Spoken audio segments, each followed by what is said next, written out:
嗱，各位老嘅，今日咧同大家咧一路睇二手嚇，睇呢一套咧幸福匯。咁幸福匯咧呢一隻間隔3房97平方，喺一手市場上咧呢隻積已經係賣斷晒貨㗎啦，完全發展商冇呢隻積嘅供應。咁最重要係咩咧？業主佢個價錢非常之吸引啊嚇。咁呢間3房而且景觀上亦都係好開揚嘅喎。依家我哋即刻同大家上去睇樓。嗱，依家咧我哋過嚟睇呢一個3房嘅單位啊，呢個3房咧就業主完全買完之後咧未住過嘅，咁佢呢隻積嚟講咧喺幸福匯嘅一手市場入邊已經冇呢隻間隔賣緊㗎啦。咁呢隻單位97平方，入到嚟會有個入戶花園，咁因為呢間屋太耐冇住人啦，咁所以嘅話咧佢啲牆身係會有少少問題，但係買二手你執一執就 O K 嘅啦。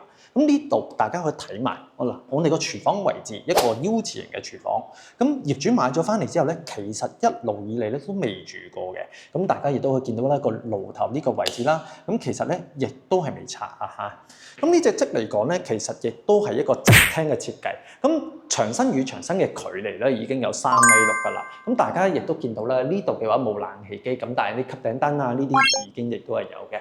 咁樓層咧就唔算太高，但係咧佢勝在咧雖然佢低樓層，但係間屋嘅光猛程度已經好靚仔啊嚇！嗱，出翻嚟我哋可以睇翻呢個景觀先。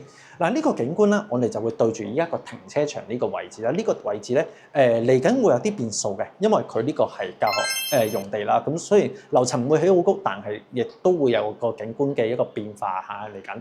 咁呢度嘅話，亦都大家見到啦，好多車啊嗰樣嘢啦。但係呢度嘅噪音嗰度咧就唔高嘅，因為呢度始終內街嚇，咁所以基本上就 OK 靜嘅。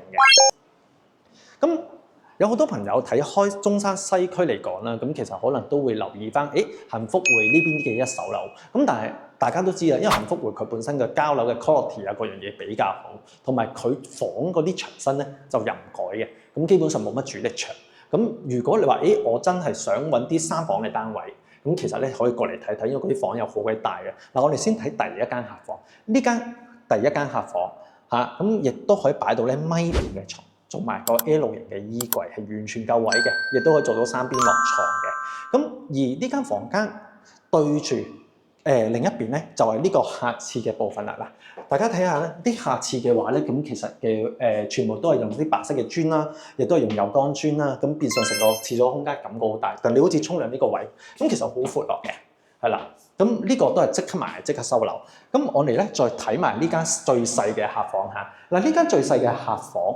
咁其實咧，亦都可以擺到米5床，但係咧就做單邊落床嘅啫。咁相對嚟講咧，嗱，依家大家亦都可以睇一睇咧個景觀。呢個景觀其實向側邊亦都望到內園嘅一啲綠化。咁如果你話，平時做書房啊，佢哋嘅光線其實靚仔嘅。咁我哋再過翻嚟咧，咁其實就睇下佢最吸引嘅主人房，因為當時咧幸福匯賣緊呢隻積嗰陣咧，其實好多客咧反而比較中意佢嘅主人房嘅 design 嘅。嗱，大家睇睇呢間主人房270度嘅一個採光面，咁而且成個空間嚟講咧唔會好窄嘅，係啦，光線啊各樣嘢好靚仔嘅。咁最重要係呢間房。你可以擺咗張咧2米嘅大床，2米大床之餘咧，而且我哋可以做3邊落床啦，有位做個大衣櫃啦，咁亦都可以而家可以呢個位置嘅空間咧，再做多張咧呢一個叫做化妝台啦，咁其實亦都可以嘅。嗱，如果大家真係留意緊幸福匯，咁其實可能一手嘅貨源上或者價格唔係好啱嘅話咧，可以過嚟睇一睇呢間97方嘅3房單位嚇。咁反正咧鎖匙喺手，隨時睇樓嘅。咁另外啦，呢間嘢其實個價錢上咧都幾有驚喜嘅。業主個開價唔到120萬，咁仲可以傾多少少啊？有興趣嘅快啲 WhatsApp Andy 啦。